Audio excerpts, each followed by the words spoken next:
जय हिंद स्टूडेंट्स, कैसे हैं आप सब लोग। अब है कोचिंग इंस्टीट्यूट के ऑनलाइन क्लास में आपका दोबारा स्वागत है। आज हम लोग क्लास 9th के लिए पहला फिजिक्स का चैप्टर में मेजरमेंट मैंने पढ़ाया था। मेजरमेंट के बाद हम लोग मोशन सेगमेंट में आज इंटर करेंगे फिजिक्स में क्लास 9th के लिए। लेकिन ये सेक्शन पढ़ने से पहले आप पीछे के सेक्शन को पढ़ ले, अगर पहली बार इसको पढ़ रहे होंगे। और मैं ये चाहता हूं कि अब है कोचिंग इंस्टीट्यूट हमेशा क्वालिटी टीचिंग देता है। हम लोग जो कंटेंट आपको देंगे वो कहीं नहीं मिलेगा। तो इसलिए जितने भी आपके फ्रेंड होंगे, जो भी ऐसे बच्चे होंगे जिनको क्वालिटी एजुकेशन चाहिए, तो उन सारे बच्चों को इस वीडियो को शेयर करें आप, और सारे बच्चों से रिकमेंड करें कि इस वीडियो को सब्सक्राइब करें, बेल आइकन दबाएं और बेहतर तरीके से एजुकेशन लें। तो आइए बच्चों, हम लोग पढ़ना शुरू करते हैं। मोशन हमारा टॉपिक आज का है। मोशन मोशन मीन्स होता है गति। अब देखिए यहां पर सबसे पहले रेस्ट पढ़ेंगे, फिर मोशन पढ़ेंगे। सबसे पहले रेस्ट क्या होता है? रेस्ट है if a body does not change its position with respect to a fixed point in its surrounding with time, then the body is said to be rest.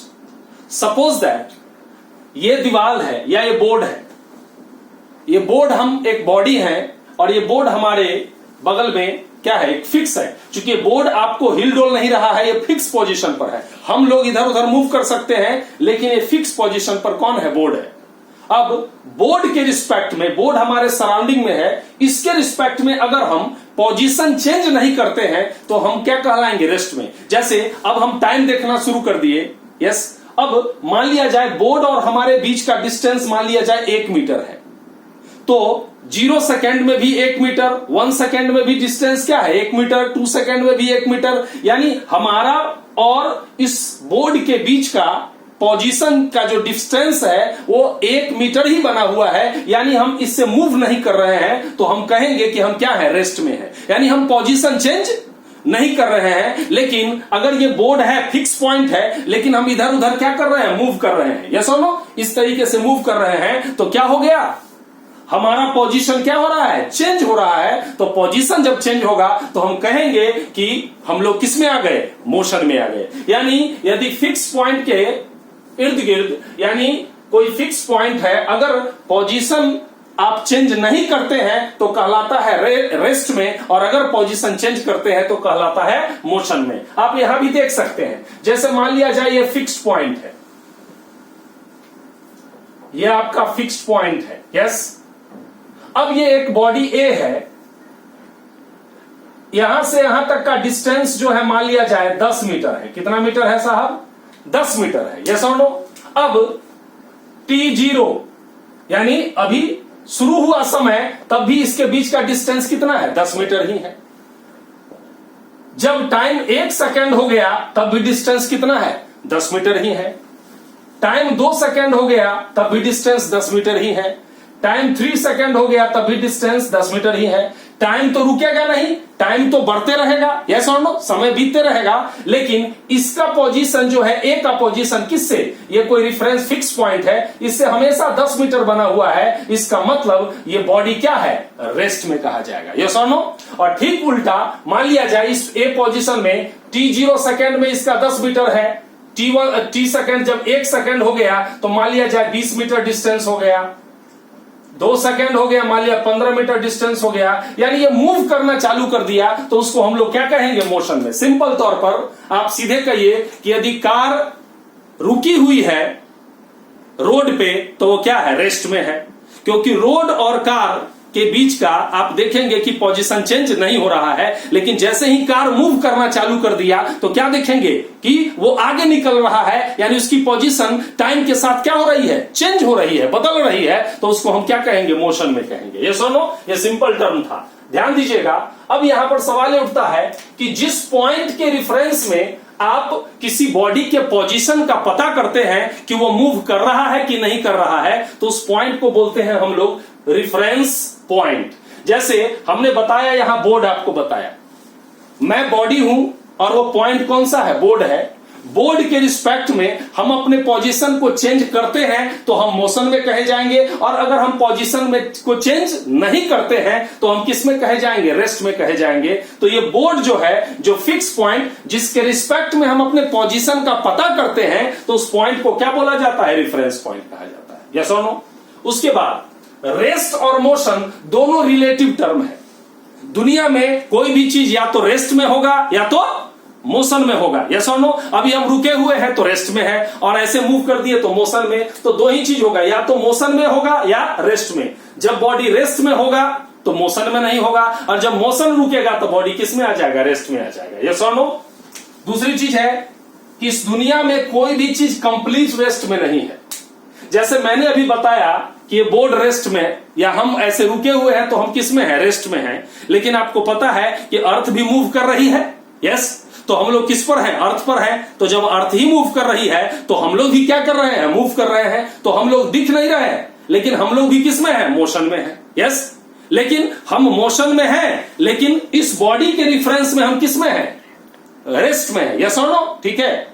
हमारा मोबाइल है या हमारा कैमरा है जिसके थ्रू हम क्या कर रहे हैं, अभी वीडियो रिकॉर्डिंग कर रहे हैं, उसके रिस्पेक्ट में हम किस में हैं, अभी रेस्ट में है, क्योंकि उसके रिस्पेक्ट में हम अपने पोजीशन को चेंज नहीं कर रहे हैं। यस और नो। लेकिन धरती घूम रही है, इसका मतलब हम क्या है, एक्चुअल रेस्ट में नहीं है, एक्चुअली क्या है, मोशन में है। तो nothing is in complete rest, everything is movable. सब चीज क्या करते रहता है, मूव करते रहता है। यस और नो। जैसे एक एग्जांपल के तौर पर आप ट्रेन में बैठे हुए हैं, ट्रेन में आप इधर इस सीट पर बैठे हुए हैं और बगल में सामने वाले सीट पर एक दूसरा आदमी बैठा हुआ है। यस। तो दोनों सीट के बीच का डिस्टेंस मान लिया 2 मीटर है।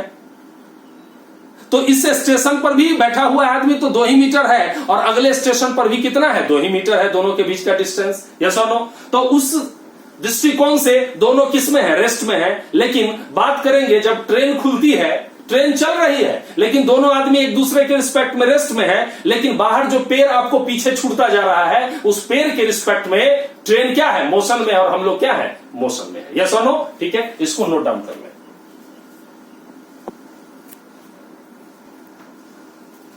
तो हमने अभी रेस्ट और मोशन के बीच का रिलेशन पढ़ा। हम लोग जब मेजरमेंट पढ़ रहे थे तो फिजिकल क्वांटिटी में 3 तरह का पढ़ा था, fundamental physical quantity, drive physical quantity और सप्लीमेंट्री फिजिकल क्वांटिटी मैंने पढ़ा था।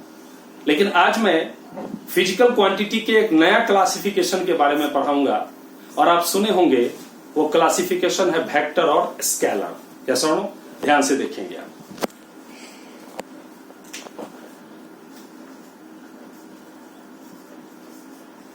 फिजिकल क्वांटिटीज, भौतिक राशि 2 तरह के होंगे। कितने तरह के होंगे, 2 तरह के। पहला होगा हमारा वेक्टर क्वांटिटी, और दूसरा होगा हमारा स्केलर क्वांटिटी। वेक्टर क्वांटिटी को बोलते हैं हिंदी में सदिश राशि, और स्केलर क्वांटिटी को बोलते हैं हम लोग अदिश राशि। सदिश राशि और अदिश राशि, ऐसा हो। यानी फिजिकल क्वांटिटी को 2 प्रकार से डिवाइड कर सकते हैं। There are 2 types of physical quantities. First one is vector quantity and second one is scalar quantity. यानी फिजिकल क्वांटिटी 2 तरह के होते हैं, वेक्टर क्वांटिटी और स्केलर क्वांटिटी। सबसे पहले हम पढ़ेंगे वेक्टर क्वांटिटी के बारे में। आइए देखते हैं क्या होता है vector quantity.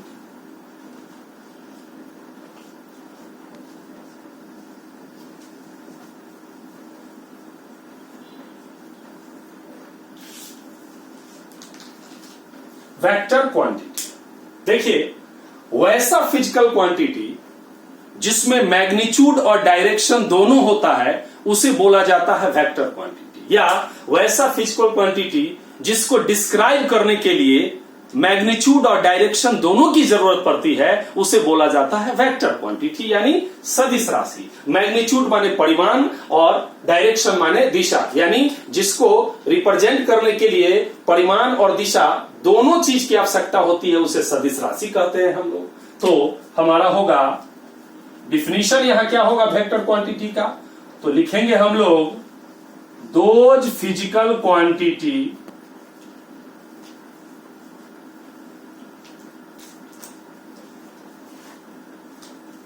having both magnitude and direction are called, क्या कहा जाएगा, वेक्टर क्वांटिटी। यानी जिसको रिप्रेजेंट करने के लिए या जिसको एक्सप्लेन करने के लिए मैग्नीट्यूड और डायरेक्शन दोनों की जरूरत होती है। मैग्नीट्यूड का हिंदी होता है परिमाण, मैं बताऊंगा अभी, और डायरेक्शन का होता है दिशा, हिंदी में करेंगे। जिसके लिए परिमाण और दिशा दोनों की आवश्यकता होती है उस राशि को हम कहते हैं सदिश राशि। यस और नो? अब ध्यान दीजिएगा, यानी आपने क्या देखा, आपने देखा कि वेक्टर में दोनों चीज होगा, मैग्नीट्यूड भी होगा और प्लस साथ साथ डायरेक्शन भी होगा। यस, यानी वेक्टर क्वांटिटी में दोनों चीज होगा, मैग्नीट्यूड भी होगा और साथ साथ डायरेक्शन भी होगा। यस और नो? एग्जाम्पल पूछेगा वेक्टर क्वांटिटी का, तो एग्जाम्पल होगा हमारा डिस्प्लेसमेंट। डिस्प्लेसमेंट, विस्थापन जिसको बोलते हैं, विस्थापन हमारा वेक्टर क्वांटिटी का एग्जाम्पल हो गया। एक्सेलरेशन, त्वरण, ये भी हमारा वेक्टर क्वांटिटी का एग्जाम्पल हो गया। फोर्स, बल, ये भी वेक्टर क्वांटिटी है। मोमेंटम, ये भी हमारा संवेग, ये भी वेक्टर क्वांटिटी है। इम्पल्स, आवेग, ये भी हमारा वेक्टर क्वांटिटी है। यस और नो? ये बहुत सारे हमारे क्या हो गए, वेक्टर क्वांटिटीज के कुछ एग्जांपल्स हो गए हमारे वेक्टर क्वांटिटी के। यस और नो? अब ध्यान दीजिएगा, वेक्टर क्वांटिटी को रिप्रेजेंट किया जाता है एरो हेड के द्वारा। ध्यान दीजिएगा, या एरो के द्वारा। Vector quantities are represented by arrow।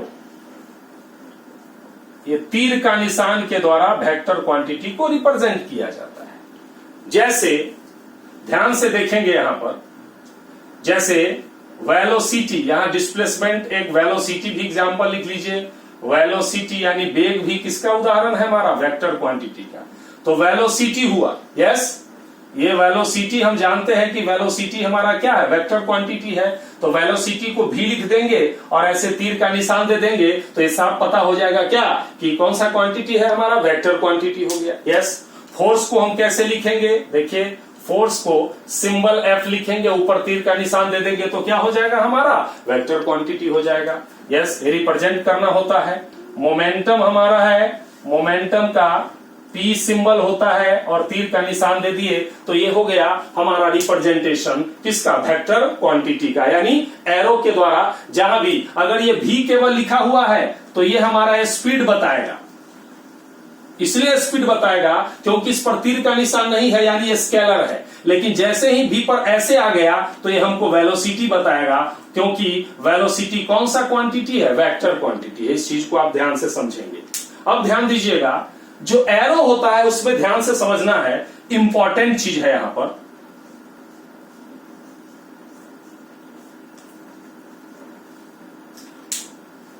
Arrow जो होता है, एरो का जो लेंथ होता है वो आप जानते हैं कि वेक्टर क्वांटिटी को रिप्रेजेंट, वेक्टर क्वांटिटी में दो चीज होता है, मैग्नीट्यूड और डायरेक्शन होता है। तो जो एरो होता है उस एरो का लंबाई जो होता है, जो लेंथ होता है वो मैग्नीट्यूड को बतलाता है, और एरो का जो एरो हेड होता है, जिधर नुकीला पार्ट होता है, वो उसके डायरेक्शन को बतलाता है। ध्यान से समझे इस चीज को।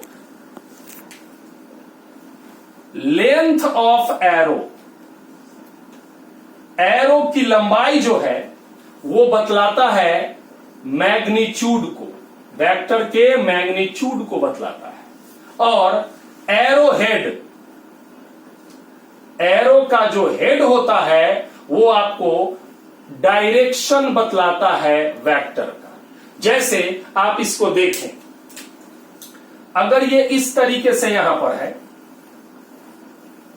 ये तो ये जो लंबाई हो गया, ये जो लेंथ हो गया इसका यहां से यहां तक, ये बतलाएगा मैग्नीट्यूड को बतलाएगा। लेकिन ऐसे ये हो गया तो ये क्या बतलाएगा, ये एरो हेड किस चीज को बतलाएगा साहब, ये डायरेक्शन को बतलाएगा। यस और नो? कहने का मतलब ये हुआ कि अगर आपसे कहा जाए कि एक ये वेक्टर है और एक ये वेक्टर है, यस ठीक है, अब सवाल ये उठता है कि कौन वेक्टर ज्यादा है, तो डायरेक्शन तो दोनों का क्या है, सेम है, डायरेक्शन दोनों का सेम है, लेकिन इसका लेंथ छोटा है और इसका लेंथ क्या है, बड़ा है। देख रहे हैं, इसका लेंथ कहां तक, यहां तक आया, और इसका लेंथ क्या हो गया, यहां तक आ गया। इसका मतलब ये लेंथ मैग्नीट्यूड को बतलाता है, तो इसका मैग्नीट्यूड कम है और इसका मैग्नीट्यूड क्या है, ज्यादा है। यानी ये हो गया लेस मैग्नीट्यूड, और इसका क्या हो गया, मोर मैग्नीट्यूड हो गया। लेकिन डायरेक्शन दोनों का क्या है, सेम है। इस चीज को बढ़िया तरीके से आपको दिमाग में डाल लेना है।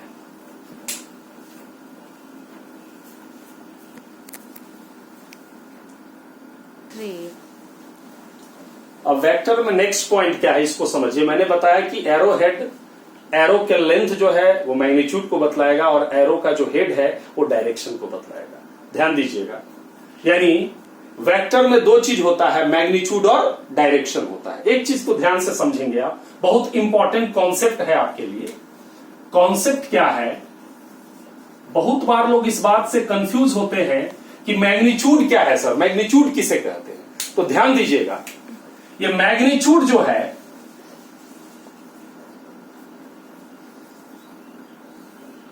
दो चीजों को मिला के मैग्नीट्यूड बनता है। मैग्नीट्यूड जो होता है वो होता है न्यूमेरिकल वैल्यू, यानी नंबर कहिए, और इनटू यूनिट। नंबर और यूनिट दोनों को मिला देते हैं तो क्या हो जाता है, मैग्नीट्यूड हो जाता है।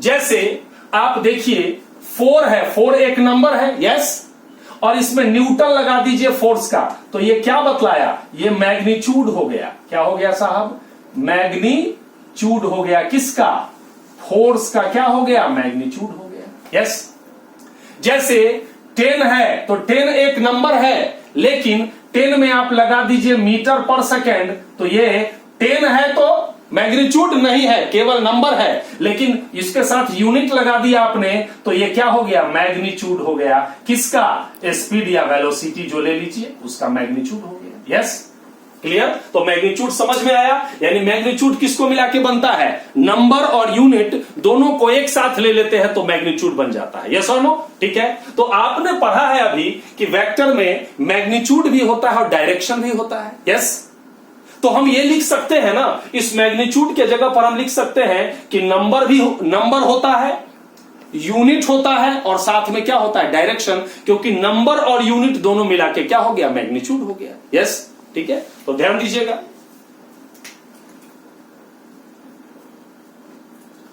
A vector has number comma unit and साथ में क्या हो जाएगा, डायरेक्शन हो जाएगा। क्लियर है?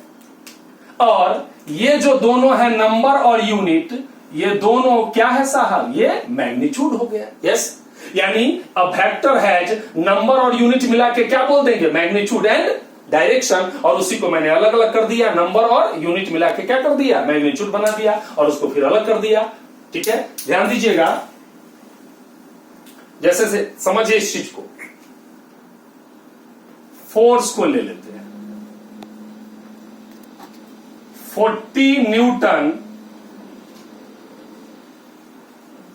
टुवार्ड्स नॉर्थ या साउथ रहेगा। अगर क्योंकि वेक्टर आप दब भी दीजिएगा, इसको ऐसे लिख दे, एफ ऐसे बार दे दिए, एरो दे दिए, force is equal to 40 newton towards south.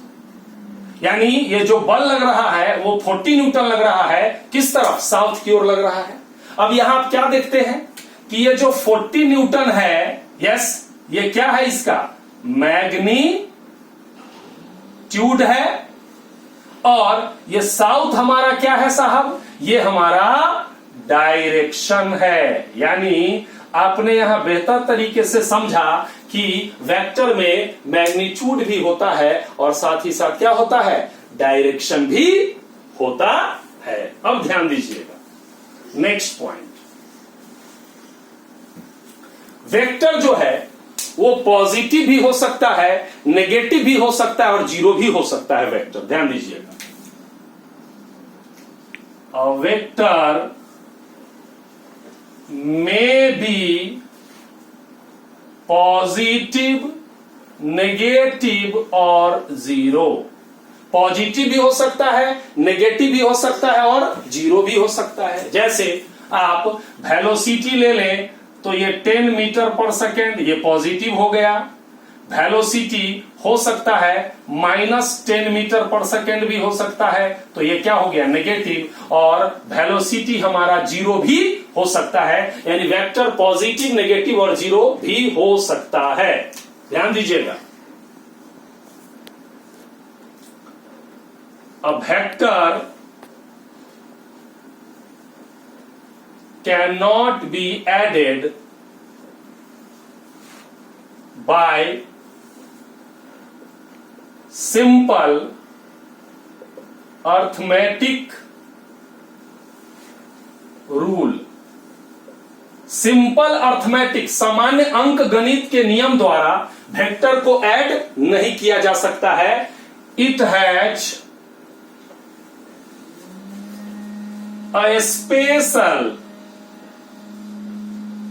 Rule for addition. इसको जोड़ने के लिए स्पेशल आता है। ऐसा नहीं है कि ये वेलोसिटी v1 बराबर मान लिया जाए 20 मीटर पर सेकेंड है और v2 बराबर मान लिया जाए 30 मीटर पर सेकेंड है, और इस दोनों को जोड़ दिए v1 प्लस v2, तो क्या हो गया हमारा 20 प्लस 30 यानी 50 मीटर पर सेकेंड। ऐसा होता नहीं है। ये मैंने क्या कर दिया, v1 plus v2 is not equal to 50 metre per second. यानी अगर ये बराबर हो जाता तो एक अर्थमेटिक रूल लगता, लेकिन ये इस तरीके से एडिशन उसका नहीं होता है। उसके लिए एक अलग तरीके का एडिशन रूल आता है जो अगले क्लासेस में आपको पढ़ना है, या मैं देखूंगा तो फिर पढ़ा भी दूंगा यहां पर। तो ये चीज है, बहुत ही ध्यान देने की चीज है। यहां वेक्टर जो है, वेक्टर 3 चीजों के चेंज होने से चेंज होता है। क्योंकि वेक्टर में क्या होता है, होता 2 चीज है, मैग्नीट्यूड होता है और डायरेक्शन होता है। तो वेक्टर कब बदलेगा, जब वेक्टर का मैग्नीट्यूड बदलेगा तो वेक्टर बदल जाएगा, या वेक्टर का डायरेक्शन बदलेगा तो वेक्टर बदलेगा, या वेक्टर का मैग्नीट्यूड और डायरेक्शन दोनों बदल जाएगा साथ साथ तो भी बदल जाएगा। यस और नो। तो ध्यान दीजिएगा, a vector can be changed by changing. A vector can be changed by changing. क्या क्या चेंज होने से, तो चेंजिंग क्या, मैग्नीट्यूड। मैग्नीट्यूड बदल जाने से वेक्टर बदल जाएगा। दूसरा, डायरेक्शन बदल जाने से वेक्टर बदल जाएगा। और तीसरा, बोथ, दोनों बदल जाए, बोथ मैग्नीट्यूड एंड डायरेक्शन, यानी मैग्नीट्यूड और डायरेक्शन दोनों बदल जाएगा, तब भी वेक्टर क्या हो जाएगा, चेंज हो जाएगा। यस और नो। ठीक है, जैसे मान लिया जाए कि मैग्नीट्यूड वाला पहले समझते हैं। जैसे अभी मान लिया जाए F1 जो है वो है 10 न्यूटन और F2 हो गया 10 न्यूटन टुवार्ड्स साउथ है। फोर्स लग रहा है कितना न्यूटन, 10 न्यूटन, किधर, दक्षिण की ओर। और दूसरा F2 जो है वो 20 न्यूटन है, वो भी टुवार्ड्स क्या है, साउथ है। यहां क्या देख रहे हैं कि दोनों का डायरेक्शन तो सेम है, दोनों का डायरेक्शन साउथ है, लेकिन बदल क्या जा रहा है, मैग्नीट्यूड बदल रहा है। इधर 10 न्यूटन है, इधर 20 न्यूटन है, तो यहां दोनों वेक्टर क्या हो गया, चेंज हो गया है, चेंज हो गया। यस और नो? ठीक है। अब देखिए डायरेक्शन से कैसे चेंज होगा, तो उसी तरीके से डायरेक्शन से चेंज होगा। जैसे मान लिया जाए कि आपका वेलोसिटी है, वेलोसिटी 10 मीटर पर सेकेंड है, यस, टुवार्ड्स ईस्ट, और यहां दूसरा वेलोसिटी जो है वो है 10 मीटर पर सेकेंड, लेकिन टुवार्ड्स क्या हो गया, साउथ हो गया। अब आप देखिए यहां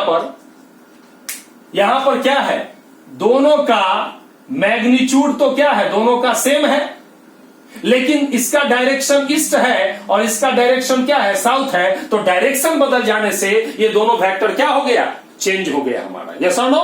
ठीक है। ये सब चीज आपको 11th में मिलेगा। आपको मैग्नीट्यूड और डायरेक्शन दोनों बदल जाए तो यहां क्या होगा, मान लिया जाए कि पहला वेलोसिटी मान लिया जाए 10 मीटर पर सेकेंड और टुवार्ड्स क्या रहे, नॉर्थ रहे, और दूसरा वेलोसिटी हो 15 मीटर पर सेकेंड और ये भी टुवार्ड्स क्या हो गया, साउथ हो गया। अब आप देखें यहां दोनों वेलोसिटी में मैग्नीट्यूड भी क्या हो गया, चेंज हो गया। 10 से चेंज हो गया, कितना हो गया, 15 हो गया, और डायरेक्शन भी देख रहे हैं, नॉर्थ हो गया और यहां चेंज हो गया, साउथ हो गया। तो यहां भी क्या हो गया, आपका वेक्टर क्या हो गया, चेंज हो गया। ये बहुत इंपॉर्टेंट कॉन्सेप्ट है। इस सारे चीजों को आप बेहतर तरीके से रिवाइज करके इसको कॉपी पर नोट कर लेना है।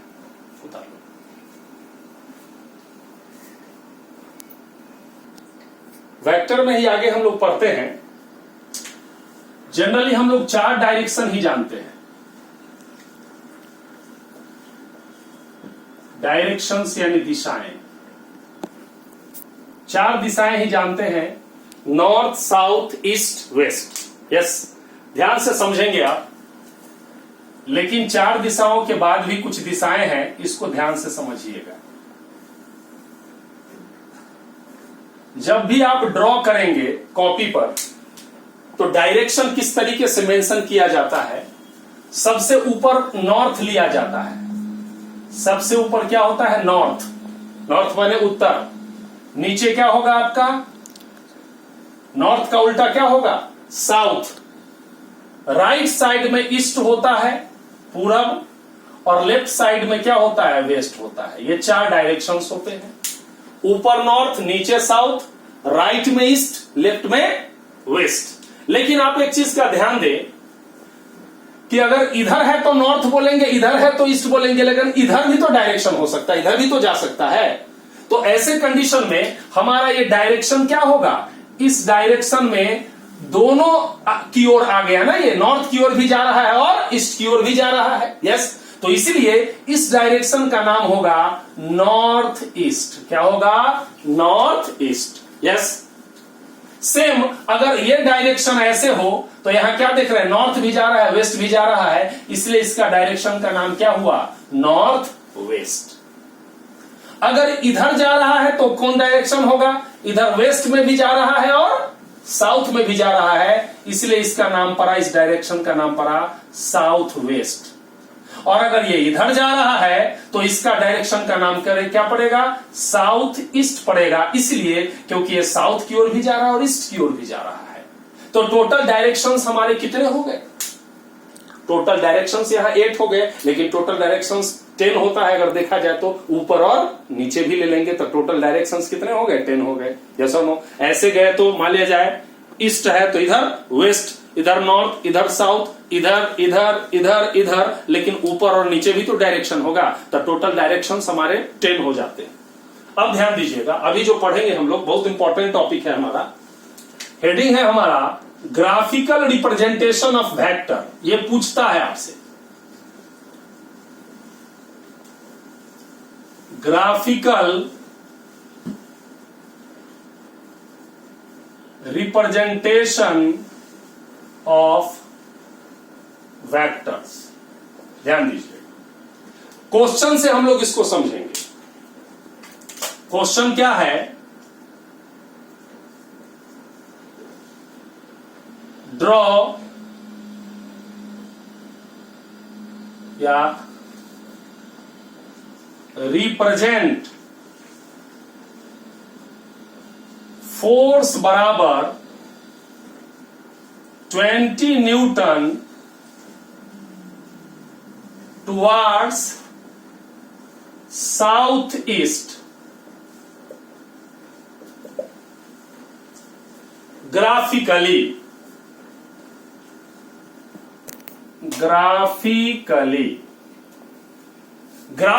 हमें रिप्रेजेंट करना है 20 न्यूटन फोर्स साउथ ईस्ट के डायरेक्शन में। यस, तो आप ध्यान से देखेंगे क्या करेंगे हम इसको।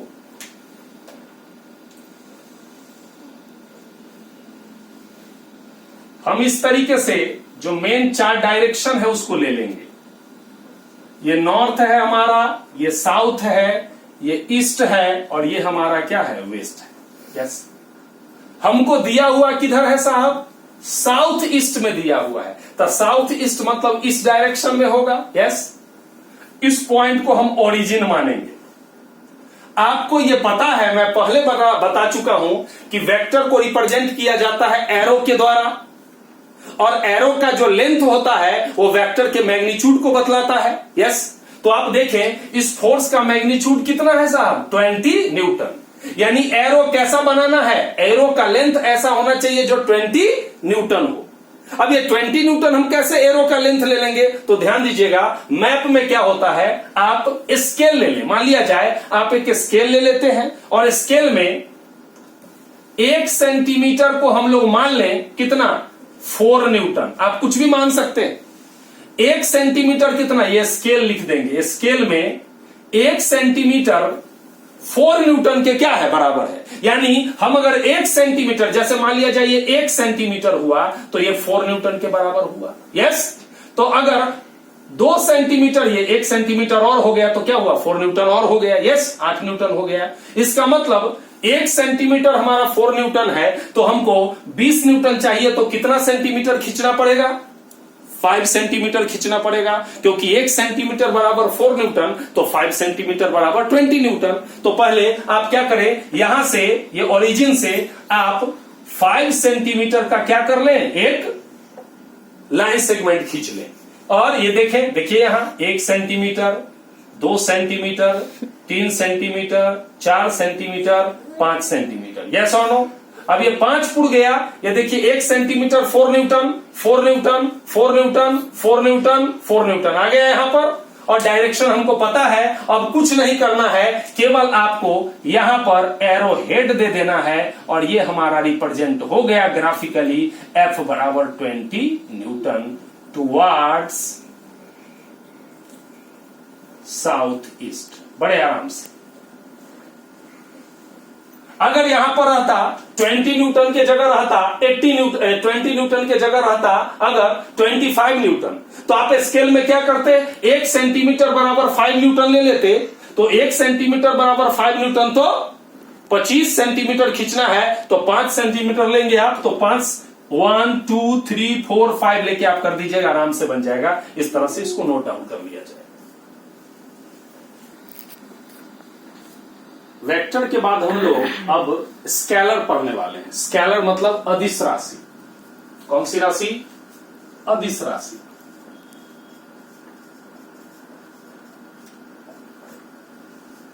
इसका डिफिनीशन है, वेक्टर में हमने पढ़ा था कि मैग्नीट्यूड और डायरेक्शन दोनों होता है, लेकिन स्केलर में केवल मैग्नीट्यूड होता है, डायरेक्शन नहीं होता है।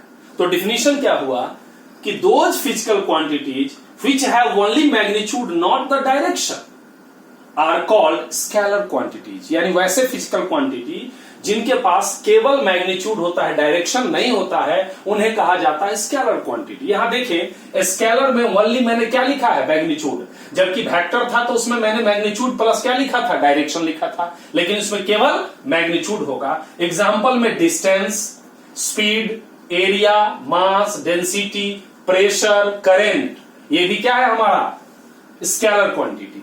यहां पर थोड़ा सा कंफ्यूजन होता है लोगों को, कंफ्यूजन होता है कि करंट कैसे स्केलर क्वांटिटी है, क्योंकि करंट में मैग्नीट्यूड भी होता है कि 10 एम्पियर, 20 एम्पियर और डायरेक्शन भी होता है, फिर भी ये स्केलर में क्यों होता है? तो ये बहुत इंपॉर्टेंट है, क्योंकि करंट इसलिए माना जाता है क्योंकि ये वेक्टर लॉ ऑफ एडिशन को फॉलो नहीं करता है, यानी it does not follow the vector law of addition. Vector law of addition को ये फॉलो नहीं करता है, ये मुख्य कारण है क्योंकि ये क्या है, हमारा करंट स्केलर क्वांटिटी है। लेकिन कभी कभी करंट को टेंसर क्वांटिटी भी कहा जाता है। हायर क्लास में जाएंगे तो करंट को टेंसर क्वांटिटी भी कहा जाता है, इसलिए इस बात को ध्यान में रखें कि करंट को आप स्केलर भी कह सकते हैं और साथ में टेंसर क्वांटिटी भी कह सकते हैं। यस और नो? अब देखिए स्केलर पर वापस आते हैं तो इट हैज नंबर और यूनिट, चूंकि मैग्नीट्यूड केवल है तो मैग्नीट्यूड दो चीज से मिलकर बनता है, नंबर से और यूनिट से। तो इसके पास क्या है, नंबर और यूनिट है। जैसे डिस्टेंस को देखें आप, डिस्टेंस में 15 मीटर है लिखा हुआ, तो 15 क्या है, नंबर है, और मीटर क्या है, यूनिट है। इसमें कोई डायरेक्शन नहीं है। यस और नो? अगर इसमें डायरेक्शन हो जाता तो ये डिस्प्लेसमेंट हो जाता। यस और नो? ये हमेशा पॉजिटिव होता है। वेक्टर पॉजिटिव, नेगेटिव और जीरो तीनों होता है, लेकिन ये हमेशा पॉजिटिव होता है। जैसे स्पीड बराबर -20 मीटर पर सेकेंड कभी भी आप लिख नहीं सकते हैं। जब भी स्पीड लिखेंगे तो हमेशा क्या होगा, प्लस होगा। इसलिए यहां माइनस लिखा है तो यहां क्या कर दिया है मैंने, नॉट इक्वल टू लिख दिया है। यस और नो? अच्छा, ये जो है स्केलर क्वांटिटी वो अर्थमेटिक रूल को फॉलो करता है।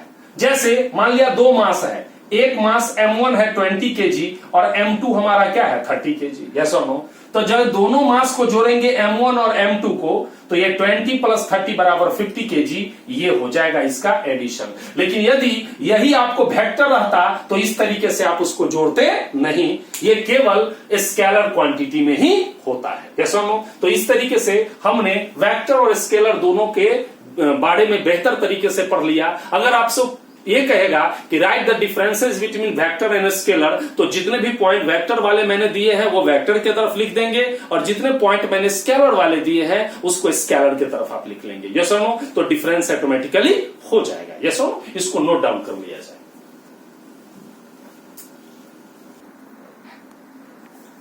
अभी हम पढ़ेंगे डिस्टेंस के बारे में। डिस्टेंस को बोला जाता है दूरी। डिस्टेंस का मतलब होता है दूरी।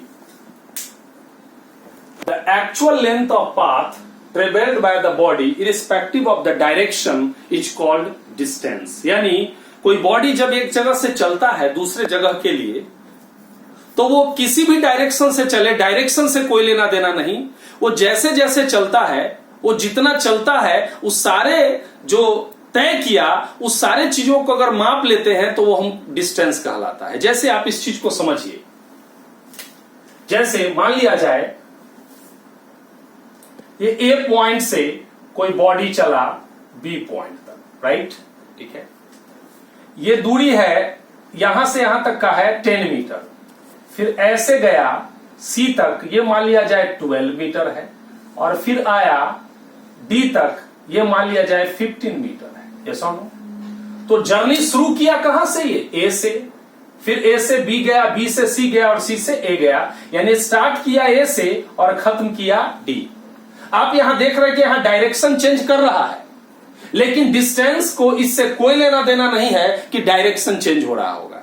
तो टोटल कितना डिस्टेंस हो गया साहब यहां पर? ये टोटल जो डिस्टेंस हुआ वो हुआ कहां, ए बी, ए से बी गया, फिर कहां गया, बी से सी गया और सी से डी गया, यानी ये 10 मीटर हुआ, फिर 12 मीटर हुआ और फिर 15 मीटर हुआ। यस और नो? 37 मीटर ये हुआ टोटल डिस्टेंस हो गया। यस और नो? किसी भी डायरेक्शन में जाए, डायरेक्शन से लेना देना नहीं, जहां से चला वहां से क्या कीजिए, फीता लेना शुरू कर दीजिए, फीता लेके चलिए और जैसे जैसे चले वैसे वैसे नापते चलिए। जैसे जिस डायरेक्शन में गया उस डायरेक्शन से सबको मापते हुए चलिए, जहां पर पहुंचिएगा टोटल जितना तय किया जर्नी, वही उसका क्या कहलाया, डिस्टेंस कहलाया। डिस्टेंस को डायरेक्शन से कोई लेना देना नहीं है। आप एक और एग्जांपल के द्वारा समझें। सपोज दैट ए से गया बी, ये गया 12 मीटर, और बी से गया मान लिया जाए सी, ये गया 10 मीटर। तो जर्नी शुरू किया ए से और एंड किया सी पर, तो आप देखेंगे ये टोटल डिस्टेंस कितना हो गया, बोलिए। ये डिस्टेंस हमारा हुआ 12 मीटर और प्लस 10 मीटर। हालांकि डायरेक्शन ये चेंज किया है, लेकिन इससे कोई मतलब नहीं है। टोटल कितना हो गया हमारा, 22 मीटर हो गया। यस और नो। दूसरा point, it is represented by S. Distance को एस के द्वारा रिप्रेजेंट किया जाता है। डिस्टेंस का एसआई यूनिट मीटर होता है और सीजीएस यूनिट जो होता है वो सेंटीमीटर होता है। डिस्टेंस का एसआई यूनिट मीटर और सीजीएस यूनिट सेंटीमीटर। डिस्टेंस एक वेक्टर क्वांटिटी है, क्योंकि मैंने यहां शुरू में ही बता दिया कि इसको डायरेक्शन से कोई लेना देना नहीं है। इसमें केवल और केवल मैग्नीट्यूड होता है, इसलिए कौन सा क्वांटिटी है, वेक्टर क्वांटिटी है, सॉरी स्केलर क्वांटिटी है। और स्केलर क्वांटिटी होने की वजह से इसको क्या है, ये ऑलवेज क्या होता है, पॉजिटिव होता है। क्या होता है, पॉजिटिव होता है। अगर ये वेक्टर होता तो क्या होता, नेगेटिव भी होता और जीरो भी होता, लेकिन ऑलवेज क्या होता है, पॉजिटिव होता है। यस और नो। यानी एक बार और आपको बता दें कि डिस्टेंस हमारा स्केलर क्वांटिटी है। बाय मिस्टेक मुझसे वेक्टर बोला गया था, लेकिन आप इस चीज को ध्यान रखें कि ये क्या है, हमारा स्केलर क्वांटिटी है। आप गाड़ी में देखे होंगे कि जब मोटरसाइकिल या कार में चलते हैं तो जो डिस्टेंस ट्रेवल करते हैं वो लिखा हुआ रहता है, उसमें दिखाता है कि इतना किलोमीटर आपने यात्रा तय किया। यस और नो। तो उस मशीन का नाम है ओडोमीटर। क्या नाम है साहब, ओडोमीटर। यानी ओडोमीटर एक ऐसा डिवाइस है जिस डिवाइस से किसी बॉडी के द्वारा जितना डिस्टेंस ट्रेवल किया जाता है उसको मेजर किया जाता है। राइट। तो ये हमारा पॉइंट्स आ गया किसका, डिस्टेंस का। और अब बात करते हैं किसका, हम लोग डिस्प्लेसमेंट का बात करते हैं। ध्यान से समझिए, डिस्प्लेसमेंट और डिस्टेंस के बीच थोड़ा सा फर्क है, इसलिए इसको बड़े बारीकी से आपको समझने की जरूरत है। डिस्प्लेसमेंट क्या है, the minimum distance between initial and final point of the journey is called displacement. जहां से यात्रा शुरू किया और जहां यात्रा खत्म किया उसके बीच जो मिनिमम डिस्टेंस हो सकता है उसी को कहा जाता है डिस्प्लेसमेंट। जैसे आप समझे, कोई बॉडी मान लिया ए पॉइंट से चलना शुरू किया और बी पॉइंट तक इसे क्या करना है, जाना है। तो ये ऐसे ऐसे भी जा सकता है, ये ऐसे ऐसे भी जा सकता है, ये ऐसे ऐसे भी जा सकता है। यस और नो। ठीक। तो ऐसे गया तो क्या ये जो रास्ता है वो मिनिमम रास्ता है इसके बीच का, नहीं है। तो ये क्या हुआ, हमारा डिस्टेंस हुआ। क्या ये रास्ता मिनिमम वाला है, नहीं। तो ये भी हमारा क्या हुआ, डिस्टेंस हुआ। तो मिनिमम रास्ता कौन है, जो इन दोनों के बीच का मिनिमम डिस्टेंस हो सकता है, तो वो रास्ता होता है सीधा स्ट्रेट लाइन ए से बी को क्या है, मिलाने वाला। यस और नो। और ई जो है इसी को बोलते हैं हम, क्या साहब बोलते हैं, डिस्प्लेसमेंट। क्या बोला जाता है, डिस्प्लेसमेंट। चीजें समझ में आपको आ गया होगा। यस और नो। ये क्या हुआ, हमारा डिस्प्लेसमेंट हुआ। जैसे आप देखें, कोई बॉडी मान लिया जाए ए से गया कहां पर, बी पर गया, और बी से गया कहां पर, सी पर गया। यस। ठीक। तो अगर बात करें डिस्टेंस की, तो डिस्टेंस में ए से बी गया, बी से सी, तो डिस्टेंस बराबर हमारा क्या हुआ, ए बी और प्लस बी सी दोनों को जोड़ देंगे तो हमारा क्या निकल जाएगा, डिस्टेंस निकल जाएगा। लेकिन डिस्प्लेसमेंट कौन सा रास्ता होगा, तो डिस्प्लेसमेंट इनिशियल पॉइंट ये है और फाइनल पॉइंट ये है, तो इसके बीच का मिनिमम ये हो सकता है। तो ये जो पाथ हुआ वो क्या बतलाता है, डिस्प्लेसमेंट बतलाता है। यस। यानी ये जो एसी आप निकाल लेंगे तो ये क्या कहलाएगा, हमारा डिस्प्लेसमेंट कहला जाएगा। यस और नो। तो ये डिस्टेंस और डिस्प्लेसमेंट का कॉन्सेप्ट है। अभी और डिस्प्लेसमेंट के बारे में मैं और भी पॉइंट्स आपको पढ़ाऊंगा, सबसे पहले इसको नोट डाउन कर लें। अब देखिए, डिस्प्लेसमेंट में आगे का पॉइंट है, हम लोग डिस्प्लेसमेंट में क्या पढ़े थे कि इनिशियल और फाइनल पॉइंट के बीच जो मिनिमम डिस्टेंस होता है उसे डिस्प्लेसमेंट कहा जाता है। तो एक और पॉइंट यहां डिफिनीशन आता है डिस्प्लेसमेंट का, कि the distance travelled in a particular direction is called displacement. Displacement और डिस्टेंस में बस इतना ही अंतर है कि डिस्प्लेसमेंट में डायरेक्शन मैग्नीट्यूड के साथ डायरेक्शन भी हो जाता है। यानी डिस्टेंस में अगर आपको डायरेक्शन ऐड हो गया तो बन गया डिस्प्लेसमेंट। जैसे आप देखें, जैसे अगर कहें 30 मीटर, यस, तो ये 30 मीटर कह दिए, तो ये हो गया हमारा 30 मीटर, क्या हुआ हमारा डिस्टेंस हो गया। लेकिन ये 30 मीटर ही है, लेकिन लगा दें इसमें डायरेक्शन टुवार्ड्स साउथ लिख दें, तो आपने क्या देखा, ये डिस्टेंस मैंने किया, ये 30 मीटर क्या है आपका डिस्टेंस है, लेकिन पर्टिकुलर क्या हो गया, डायरेक्शन आ गया, तो ये हमारा क्या हो गया आपका, ये डिस्प्लेसमेंट हो गया। यस और नो? यानी डिस्टेंस में यदि डायरेक्शन लग जाता है तो क्या हो जाता है, डिस्प्लेसमेंट। यहां देखें, डिस्प्लेसमेंट बराबर मैंने लिखा है डिस्टेंस विथ डायरेक्शन, यानी जब डिस्टेंस के साथ डायरेक्शन लग जाए, यानी जब किसी पर्टिकुलर डायरेक्शन में दूरी तय की जाती है, यानी हिंदी में लिखेंगे किसी खास दिशा में तय की गई दूरी को विस्थापन कहा जाता है। किसी खास दिशा में तय की गई दूरी को विस्थापन कहते हैं। केवल दूरी है तय की गई तो उसको विस्थापन नहीं कहेंगे, लेकिन दिशा लगा दिए तो क्या हो गया, हमारा विस्थापन हो गया। इसको रिप्रेजेंट किया जाता है डी के द्वारा या एक्स के द्वारा। चूंकि इसमें डायरेक्शन भी होता है, इसलिए डिस्प्लेसमेंट हमारा वेक्टर क्वांटिटी है। यस और नो? ये पॉजिटिव भी होता है, नेगेटिव भी होता है और जीरो भी होता है। कैसे होता है, इसको यहां थोड़ा समझने की कोशिश करते हैं। जैसे कोई पॉइंट ये है, ये ओ पॉइंट है, ओ से इस डायरेक्शन में गए मान लिया जाए, ये कौन सा डायरेक्शन है, ईस्ट है, ये 10 मीटर है, ठीक है।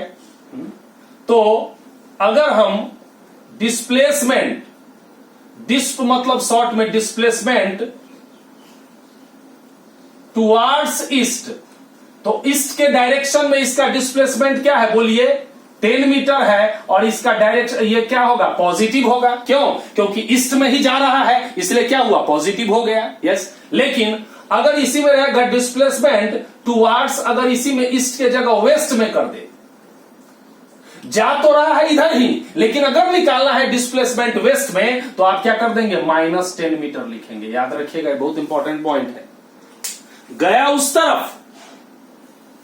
तरफ 10 मीटर गया, तो ईस्ट में अगर कहेगा तो ईस्ट में ही जब गया है तो प्लस में होगा, लेकिन अगर वेस्ट में कहेगा तो गया उधर है, लेकिन साइन क्या हो जाएगा, माइनस का हो जाएगा, minus. Clear?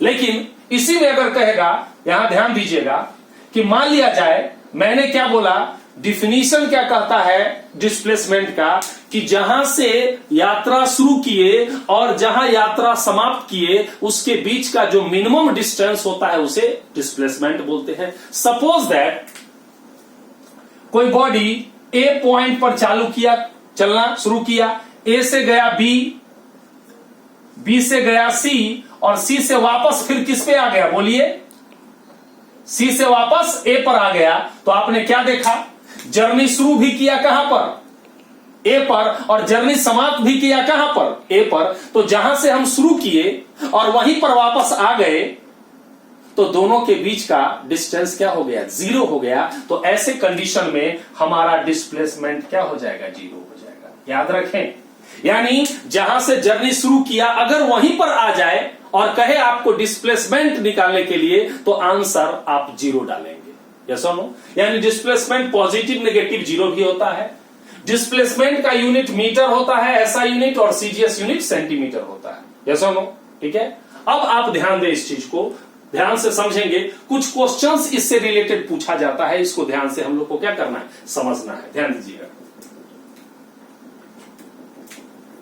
Important.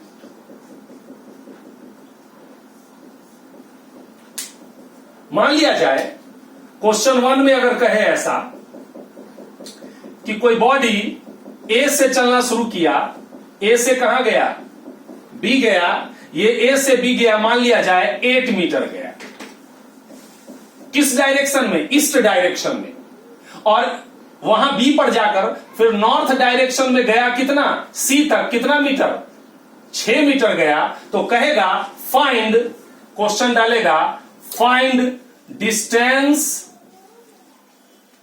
And displacement. यानी आपको क्या करना है, क्या क्या निकालना है, दूरी और विस्थापन दोनों निकालना है। तो जब डिस्टेंस निकालना होगा तो डिस्टेंस में तो रास्ता से कोई मतलब ही नहीं, रास्ता के डायरेक्शन से कोई मतलब नहीं है। यस, तो अगर आपको डिस्टेंस इसको कहेगा निकालने के लिए, तो डिस्टेंस कहां से चला, ए से बी गया और बी से फिर सी गया, तो आप डिस्टेंस बराबर ए बी होगा और प्लस क्या हो जाएगा, बीसी हो जाएगा। यानी 8 मीटर और प्लस 6 मीटर यानी 14 मीटर हमारा क्या हो गया, डिस्टेंस हो गया। लेकिन अगर डिस्प्लेसमेंट की बात करेगा तो डिस्प्लेसमेंट किसे कहते हैं, जर्नी के इनिशियल पॉइंट और जर्नी के फाइनल पॉइंट के बीच का डिस्टेंस। यस, तो ये कौन होगा बोलिए, तो ये कौन होगा, एसी होगा। यानी डिस्प्लेसमेंट क्या होगा, एसी होगा। यस, और एसी निकालने के लिए आप पाइथागोरस थ्योरम लगा देंगे। पाइथागोरस थ्योरम के हिसाब से आप जानते हैं कि इसको हम बेस मान लें और इसको परपेंडिकुलर मान लें तो ये हाइपोटेन्यूज हो जाता है कि नहीं हो जाता है। तो एसी निकालने के लिए आपको करना क्या होगा, अंडर रूट किसका स्क्वायर, ए बी का स्क्वायर और प्लस बीसी का स्क्वायर। यस, ए बी कितना है हमारा, 8 मीटर का स्क्वायर और प्लस 6 मीटर का स्क्वायर यानी 64 स्क्वायर मीटर और प्लस 36 स्क्वायर मीटर यानी 100 स्क्वायर मीटर हुआ, यानी हमारा 10 मीटर। डिस्टेंस हमारा हुआ 14 मीटर और डिस्प्लेसमेंट हमारा कितना हो गया साहब, 10 मीटर हो गया। यस और नो, ठीक है, इस चीज को समझे। अगर क्वेश्चन इस तरीके से पूछे, कहे क्या कि कोई स्क्वायर है, स्क्वायर पाथ है जिसमें ए पॉइंट से चलना चालू किया। यस, ए से गया कहां पर, बी तक गया और ये मान लिया जाए 20 मीटर का है। बी से गया सी तक, ये भी मान लिया जाए कितना मीटर है, 20 मीटर है, स्क्वायर पाथ है। ये डी गया, ये भी कितना हुआ, 20 मीटर और डी पर जाके यात्रा बंद कर दिया। यानी ए से घूमते हुए कहां तक गया, डी तक गया। तो डिस्टेंस कहेगा निकालने के लिए, तो डिस्टेंस बराबर क्या होगा बोलिए, डिस्टेंस बराबर क्या होगा, यहां से यहां, यहां से यहां, फिर यहां से यहां, यानी A B plus B C plus C D. Yes, यानी ए बी कितना हुआ, 20 मीटर प्लस 20 मीटर और प्लस 20 मीटर, तीनों को जोड़ देंगे ये 60 मीटर हमारा क्या हो गया, एसी चलाइए। और अगर कहेगा आपको डिस्प्लेसमेंट, तो डिस्प्लेसमेंट क्या होता है, डिस्प्लेसमेंट जो है वो ए से डी तक गया है, तो ए इनिशियल पॉइंट है और डी क्या है, फाइनल पॉइंट है। तो इसके बीच का मिनिमम डिस्टेंस कौन है, यही ना है। यस, तो ये क्या हो गया हमारा, डिस्प्लेसमेंट हो गया, ये हमारा डिस्प्लेसमेंट हो गया। तो डिस्प्लेसमेंट कितना हुआ, ए और डी के बीच का डिस्टेंस देखिए, जो ये होगा यही ना ये होगा, तो ये कितना हो जाएगा हमारा, डिस्प्लेसमेंट हो जाएगा ए डी और ए डी बराबर होगा हमारा 20 मीटर हो जाएगा। इसको नोट डाउन कर ले। टाइम कटा हुआ था। अब देखिए क्वेश्चन रहेगा अगर ऐसा कि a body completes one revolution on a circular path of radius R. कोई सर्कुलर पाथ है यानी वृत्तीय पथ है, गोलाकार पथ है जिसका रेडियस आर है। यस, तो एक राउंड लगा दिया, एक चक्कर लगाया, तो एक चक्कर लगाने में बॉडी द्वारा कितना डिस्टेंस ट्रेवल हुआ और बॉडी द्वारा कितना डिस्प्लेसमेंट हुआ, ये हमको निकालना है। तो सबसे पहले आप ध्यान दें कि हम एक सर्कुलर पाथ बना लेते हैं। हमने सर्कुलर पाथ बना लिया जिसका रेडियस हमारा क्या है साहब, आर है। क्या है रेडियस, आर, और ये पॉइंट ए है। अब मान लिया जाए ये आदमी यहां खड़ा है, सपोज है ये मैं हूं, राइट, मैं यहां खड़ा हूं। एक रिवोल्यूशन कब होगा, जब ए से चलेगा और वापस घूमते हुए कहां तक आएगा, ए तक आएगा, तब जाके एक रेवोल्यूशन हुआ, राइट, ठीक। और हमने ये पढ़ा है कि एक रिवोल्यूशन जो होगा वो इसके सरकमफ्रेंस के क्या होता है, बराबर होता है। यस, ठीक है। तो एक रिवोल्यूशन में ये कितना चलेगा बॉडी, इस सर्कुलर पाथ के सरकमफ्रेंस के बराबर चलेगा। यस और नो, ठीक है। तो यहां पर हमको डिस्टेंस अगर निकालना है तो डिस्टेंस क्या होगा, डिस्टेंस बराबर क्या हो जाएगा, circumference of circular path, circular path के सरकमफेरेंस के बराबर होगा। तो सरकमफेरेंस क्या होता है, तो आप पढ़े हैं 2 पाई आर, यस क्या होता है 2 पाई आर। यानी अगर कहेगा कि कोई बॉडी एक चक्कर लगाता है सर्कुलर पाथ पर तो डिस्टेंस कितना चला, तो वो सरकमफ्रेंस के बराबर चला और वो कितना हो गया साहब 2 पाई आर आंसर हो गया हमारा। लेकिन अगर आपको डिस्प्लेसमेंट पूछेगा तो डिस्प्लेसमेंट क्या होता है, इनिशियल और फाइनल पॉइंट के बीच का डिस्टेंस। तो यात्रा शुरू किया ए से और वापस आ गया ए तक, यानी ए टू ए, यस घूमते हुए ए टू ए। तो जब सेम पॉइंट होगा, जब चले भी वहां से और आए भी वहीं पर, तो दोनों पॉइंट के बीच का जब वहीं पर आ गए तो दोनों अगर अलग यहां आता, यहां आके रुकता तब ना इसके बीच का कुछ डिस्टेंस होता, लेकिन उसी जगह आ गया तो ऐसे कंडीशन में डिस्प्लेसमेंट क्या हो गया हमारा 0 हो जाएगा। यस और नो, ठीक है। कि अगर कोई बॉडी है, ध्यान से समझिएगा, जो इस सेमी सर्कुलर पाथ पर, ये सेमी सर्कुलर पाथ है, इस पाथ का अगर ऐसे देखेंगे तो इस पाथ का रेडियस क्या है, आर है। अगर ये कहेगा क्वेश्चन में कि ए से चलना शुरू किया बॉडी और ये कंप्लीट रेवोल्यूशन नहीं लिया, ए से चला और बी पर आके क्या हो गया, रुक गया, और तब आपको पूछेगा कि डिस्टेंस बताइए और डिस्प्लेसमेंट बताइए, तो आप बताइए डिस्टेंस क्या हो जाएगा साहब इस केस में, डिस्टेंस क्या होगा। अगर पूरा घूम लेता तो डिस्टेंस क्या हो जाता, 2 पाई आर होता। तो आधा घुमा इसलिए डिस्टेंस क्या होगा, सरकमफ्रेंस का हाफ होगा। तो सरकमफ्रेंस का हाफ क्या होगा, 2 पाई आर में किससे भाग दे देंगे, 2 से, तो कट गया हमारा डिस्टेंस क्या हो गया, पाई आर। अगर इसी में डिस्प्लेसमेंट जब पूछेगा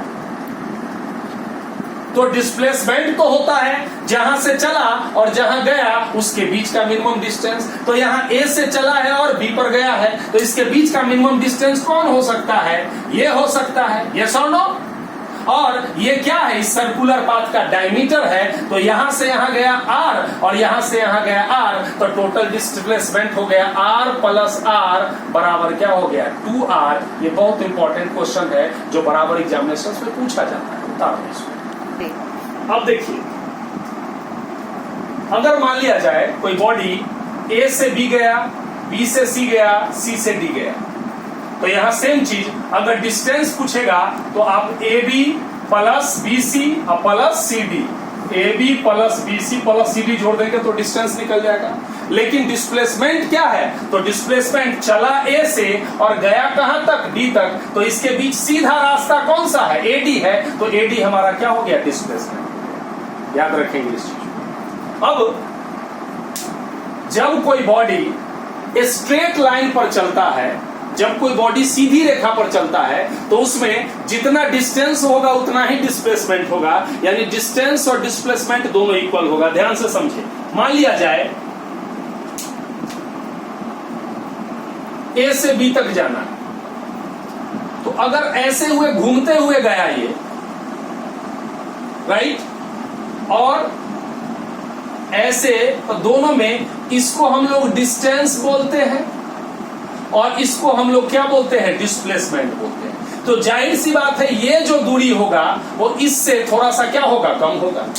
ये पक्का पक्की अगर ये 10 मीटर होगा ए बी के बीच स्ट्रेट लाइन में, तो ये जो घूम के आएगा तो 10 मीटर से एकदम क्या होगा, ज्यादा होगा। यस, मान लिया जाए ये 12 मीटर हो, 15 मीटर हो, जो भी हो, लेकिन ये जब भी होगा तो क्या होगा, बड़ा होगा। तो यहाँ क्या देखा आपने, बॉडी स्ट्रेट लाइन में नहीं जा रही है, यस और नो। लेकिन अगर ऐसा हो कि बॉडी घूमते हुए नहीं जाए, ए से डायरेक्ट कहां पर जाए, बी पर जाए, ना इधर जाए ना इधर जाए, न इधर घूमते हुए जाए न इधर घूमते हुए जाए, स्ट्रेट लाइन पर जाए, तो ऐसे कंडीशन में जितना डिस्टेंस होगा वही क्या होगा, डिस्प्लेसमेंट होगा। क्यों?